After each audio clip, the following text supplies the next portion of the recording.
My name's Emily, and if you told me a year ago that my life would take a turn at a dentist's office, I'd have laughed. But here we are. Let me set the scene. It's a typical Tuesday, and I'm juggling work emails with one hand and trying to coax my 5-year-old, Lily, into bravery with the other. Dentist appointments are the bane of her existence, and frankly, mine too, considering the drama they entail. Lily's clutching onto my leg like it's the last lifeboat on the Titanic, her eyes wide as saucers. I don't want to go, Mommy. The dentist is scary. Lily, sweetie, we talked about this. Dr. Harris is nice. No monsters in there, I promise. I say, trying to sound reassuring, but the truth is, I'd rather face a boardroom of execs than the dental chair myself. That's when he walked in. Jake. Though, of course, I didn't know his name then.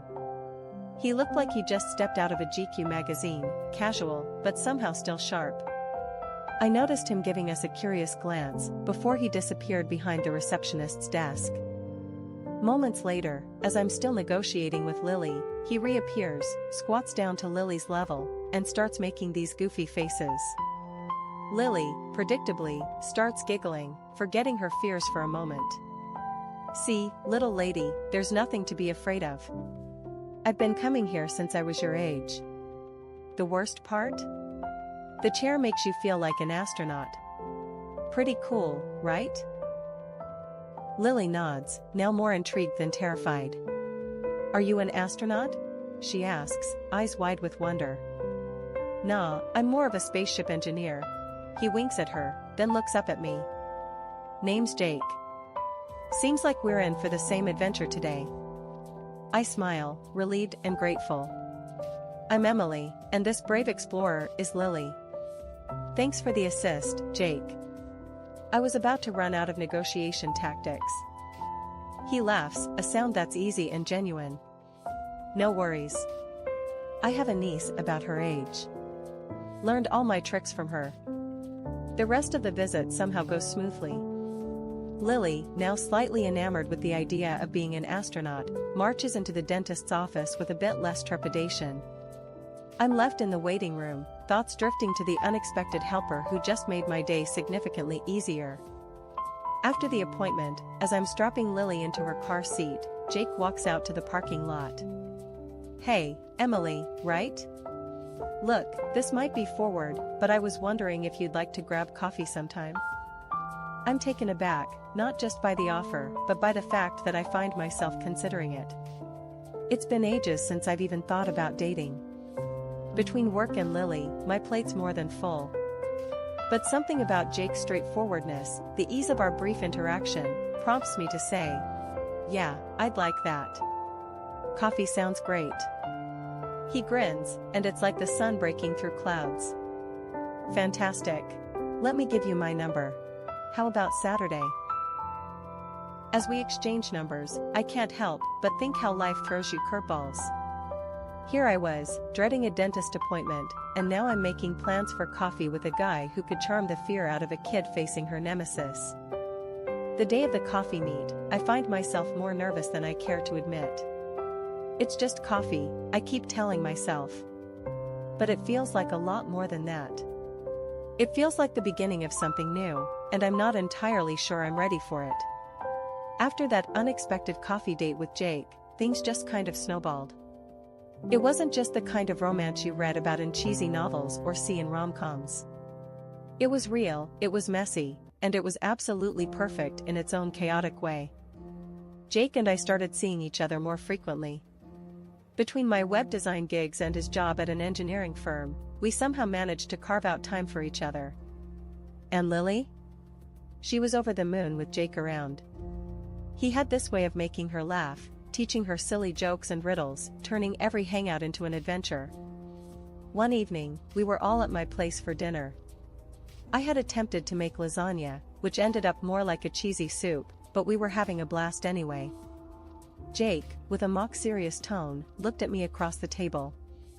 Emily, I think we need to discuss your lasagna's structural integrity. I shot back, rolling my eyes. Oh, please, Mr. Engineer. If you're so concerned about structures, maybe you should have built us a lasagna. Lily giggled between bites, enjoying the banter. Jake, can you build a lasagna house? He winked at her. Only if you promise to be the chief taste tester. It was moments like these that stitched our little patchwork family closer together. Jake wasn't just a boyfriend or a casual fling. He was becoming a part of our lives, a steadying presence that felt like it had always belonged. One night, after Lily had gone to bed and we were cleaning up the kitchen, Jake turned to me, his expression more serious than usual. Emily, I need to tell you something. I know this isn't just fun and games for me. I'm in this for the long haul, you and Lily both. His words hit me hard. Part of me had been waiting for the other shoe to drop, for him to realize that a package deal with a single mom and her kid was more than he'd bargained for. But here he was, laying his cards on the table, not just willing but eager to build something lasting with us. I leaned against the counter, feeling a mixture of relief and a terrifying thrill at the prospect of letting someone in again. Jake, I won't lie. This scares the hell out of me. After everything with Lily's dad. I just want to make sure we're doing this right, not just for us, but for her too. He stepped closer, taking my hands in his. I know. And I'm not going to pretend I have all the answers. But I care about you, Emily. Both of you. I'm not going anywhere. That conversation was a turning point for us. It wasn't just about dating anymore. We were building a life together, piece by piece. And with Jake, I found myself daring to dream about a future I had never thought possible. Meeting Jake's parents was a landmark I approached with a mix of anticipation and dread. Jake had been this incredible source of joy and stability for Lily and me, but the idea of fitting into his world, especially with the weight of his family's expectations, was daunting. Jake had tried to prep me, saying his folks were a bit old-fashioned but warm once you got to know them. Still, nothing could have prepared me for the actual encounter. We pulled up to this mansion that looked more like it belonged in a historical drama than real life. My stomach was in knots, and even Jake seemed tense, his usual easygoing demeanor replaced with quiet apprehension. As we walked up to the door, Jake squeezed my hand. Just be yourself, Em. They'll love you. The door swung open to reveal a woman in her 60s, elegant in a way that made my thrift store chic feel downright shabby. She was all smiles, though, as she ushered us into their home. Jake, darling. And you must be Emily. We've heard so much about you. She cooed, her voice dripping with a sort of politeness that felt rehearsed.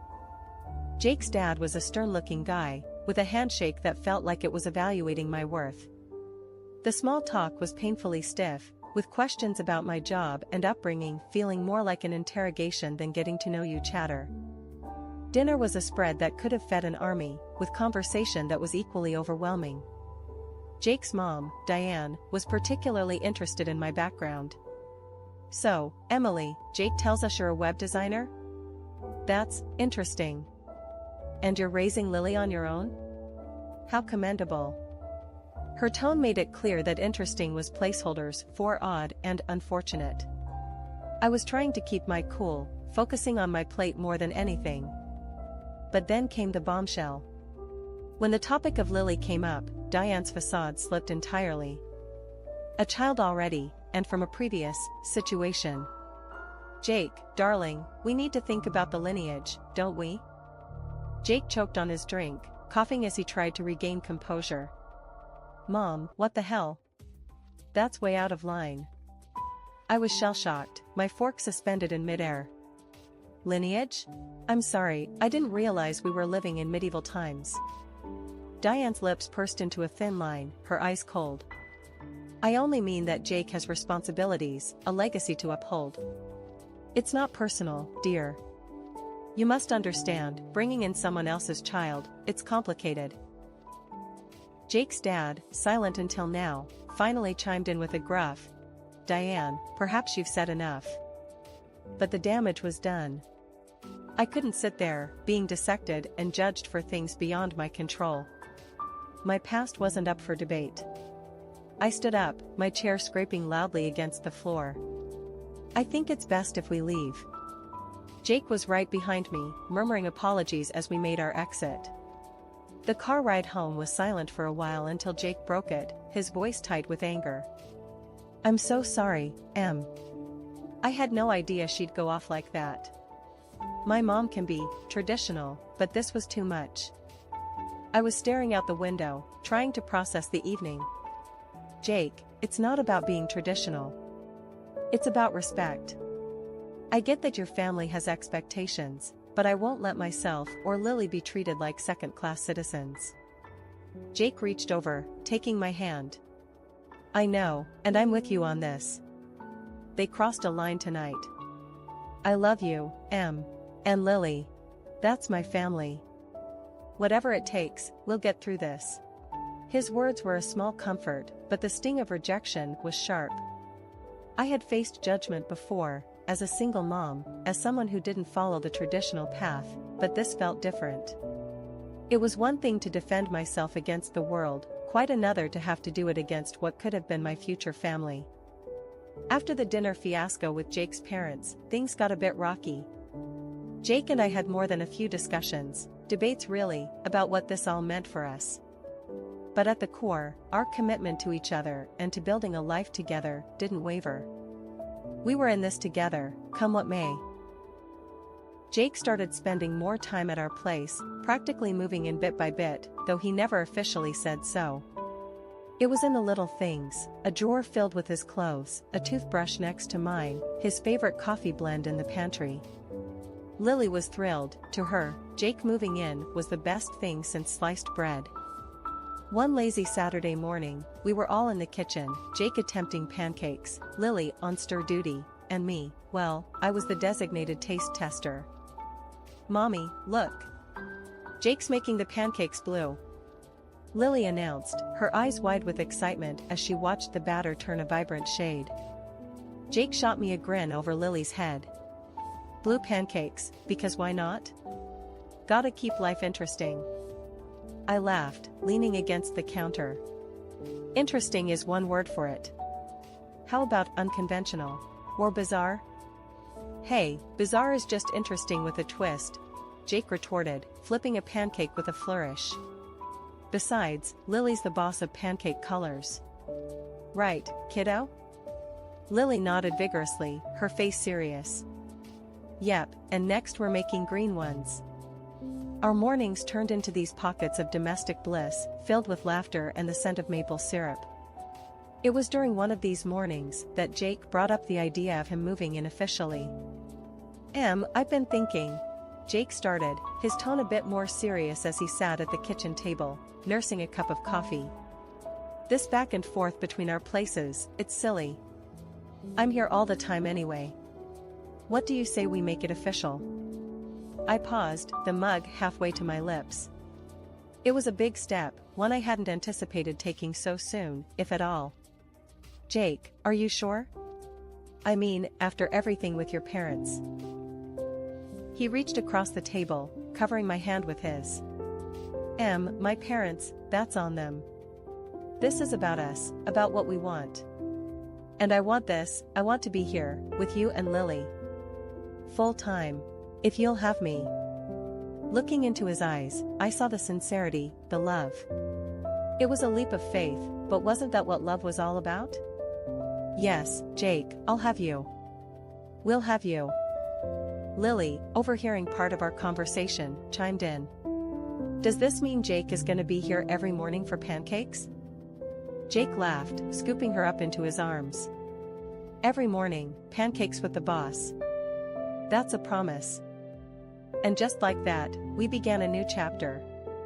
It wasn't just me and Lily anymore, it was us, our little family.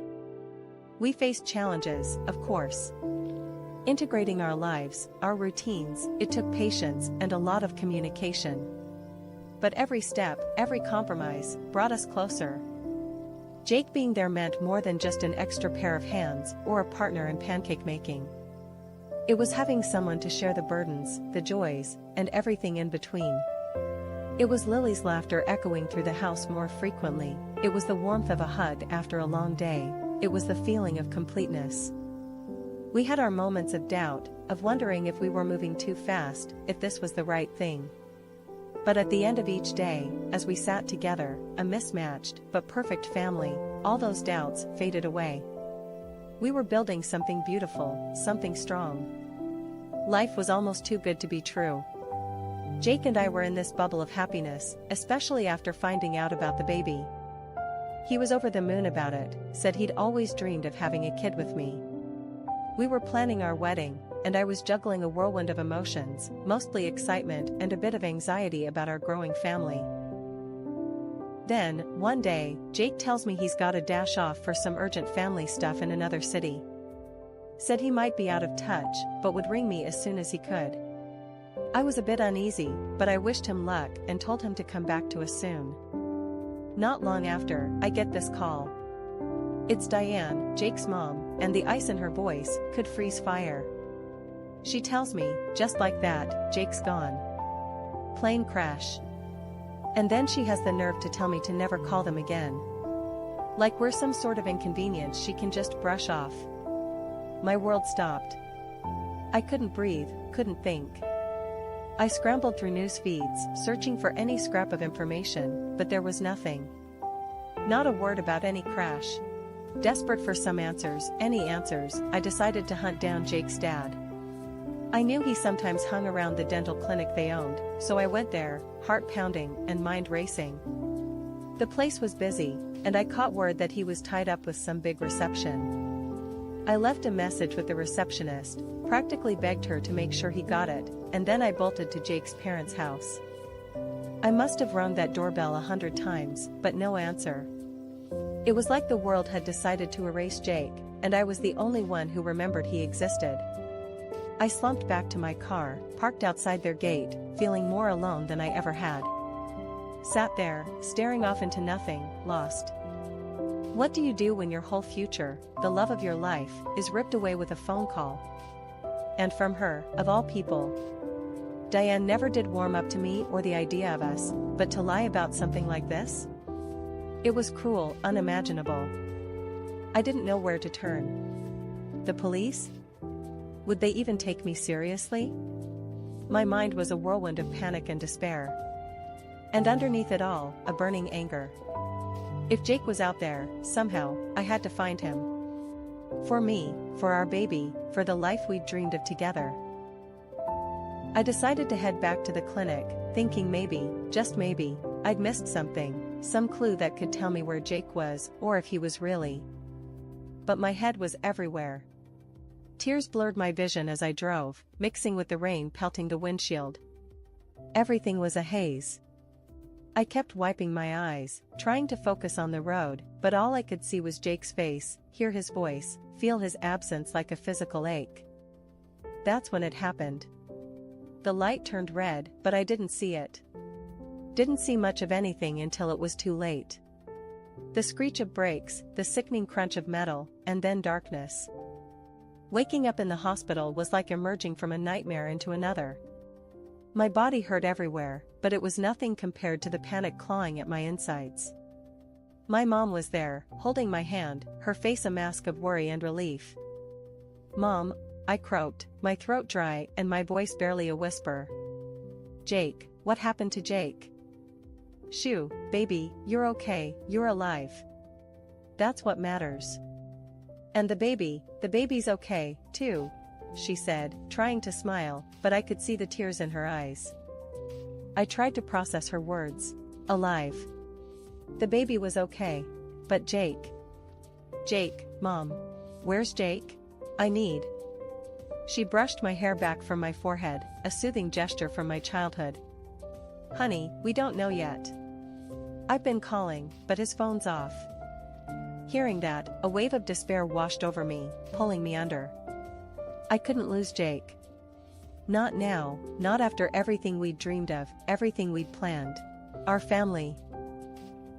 I must have passed out again because the next thing I remember was the beep of machines and a different kind of pain, sharper, more insistent. Nurses bustled around, checking IVs, murmuring to each other. Mom was still there, holding my hand, but now her face was etched with deeper lines of worry. Mom, I said again, my voice stronger, but filled with fear. You gotta find him. Please. Jake needs to know. I promise, Emily.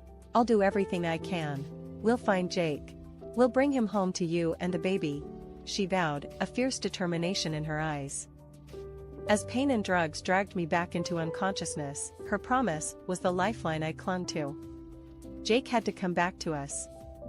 He just had to. Waking up to see Jake by my side felt like a miracle. I'd been teetering on the edge of despair, the world seeming dark and hopeless. But there he was, the love of my life, alive and right in front of me. I couldn't help the tears that started streaming down my face, each one a mix of relief, joy, and a touch of residual fear. Jake held my hand, his eyes filled with a storm of emotions. Hey, Em, he said, his voice cracking a bit. I'm so sorry for all this mess. My mom, she did something unforgivable. I was still trying to wrap my head around everything. Your mom, she told me you were gone. Why would she do that? He sighed heavily, the weight of the situation pressing down on him. She found out about the baby and panicked. Thought if you believed I was dead, you'd, I don't know, have gotten rid of the baby. The bitterness of the betrayal stung. To think that someone could go to such lengths to control our lives was unimaginable. But why? How could she think that was okay? Jake shook his head, his expression hardening. She thought she was protecting me, our family name. But there's no excuse. I came back as soon as I found out what she'd done. And then I heard about the accident. As I got stronger, Jake was my constant, my rock. And when I was finally discharged, we knew we had to confront his parents, to bring everything into the open. Driving to his parents' house, the tension in the car was palpable. Jake gripped the steering wheel tightly, his jaw set. I held onto his other hand, seeking to give him some semblance of comfort.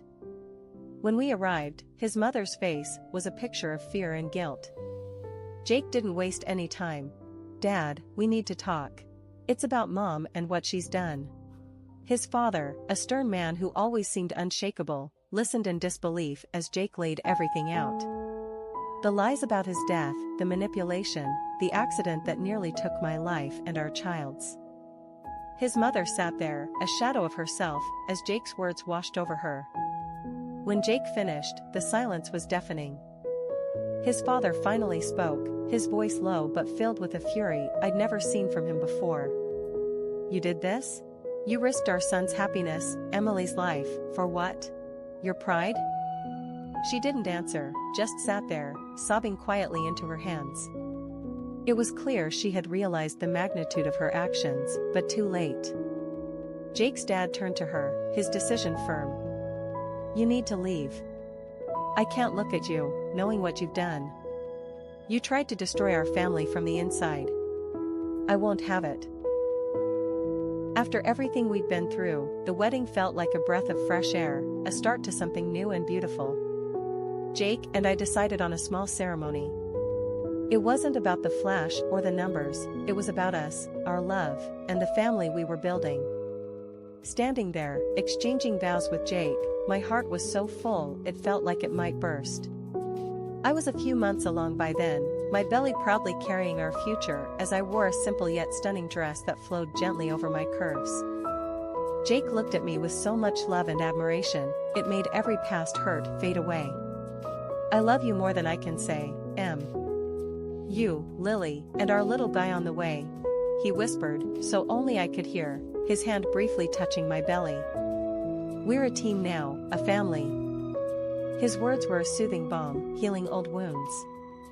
And as we turned to face our small gathering of friends and family, I saw only happiness and support reflected back at us. Jake's dad was there, a testament to the bridges we were rebuilding. Except one face was missing, Jake's mom. She had moved away, unable to reconcile with the reality of our love and the family we were creating. Jake had tried, one last time, to bridge the gap, to explain our love and commitment to each other, but it was a bridge too far for her. And so, we moved forward, just the four of us. The day our son was born was one of pure joy. Jake was by my side the entire time, holding my hand, his eyes never leaving mine except to check on our baby's progress. When our son was finally placed in my arms, the emotion in the room was palpable. Jake leaned over, kissing my forehead, then our son's. "Hey there, little man. Welcome to the family." Seeing him hold our son, then watching as Lily cautiously approached, curious and a bit shy, to meet her brother, was a picture I'd carry in my heart forever. Our family felt complete.